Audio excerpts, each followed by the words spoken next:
plugins and enable the CNC-Calc.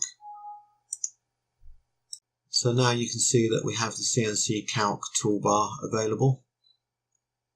Okay, so I'm going to open a file. Now I can open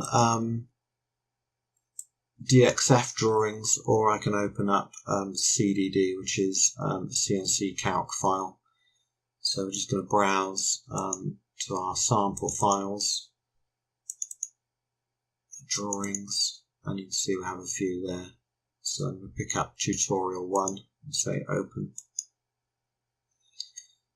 Okay, so you can see that we have our drawing in this blue window here.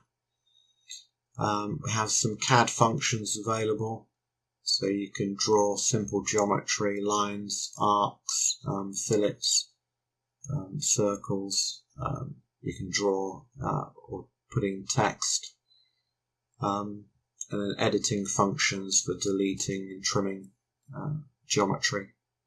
We also have the toolbars here for doing toolpaths.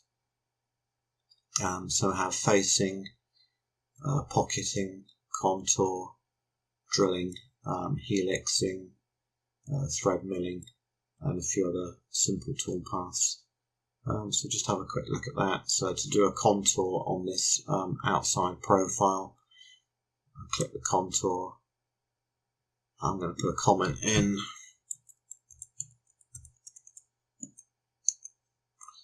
I'm going to select the contour. So pick it here, and you can see it automatically chains up the closed loop.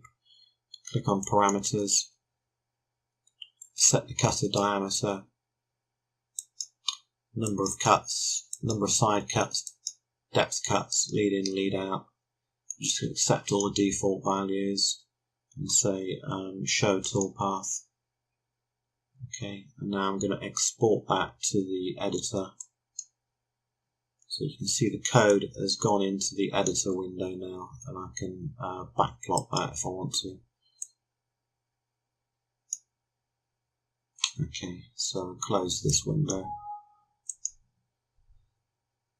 Because I had the ISO milling type file type loaded here, it gave me milling toolpaths.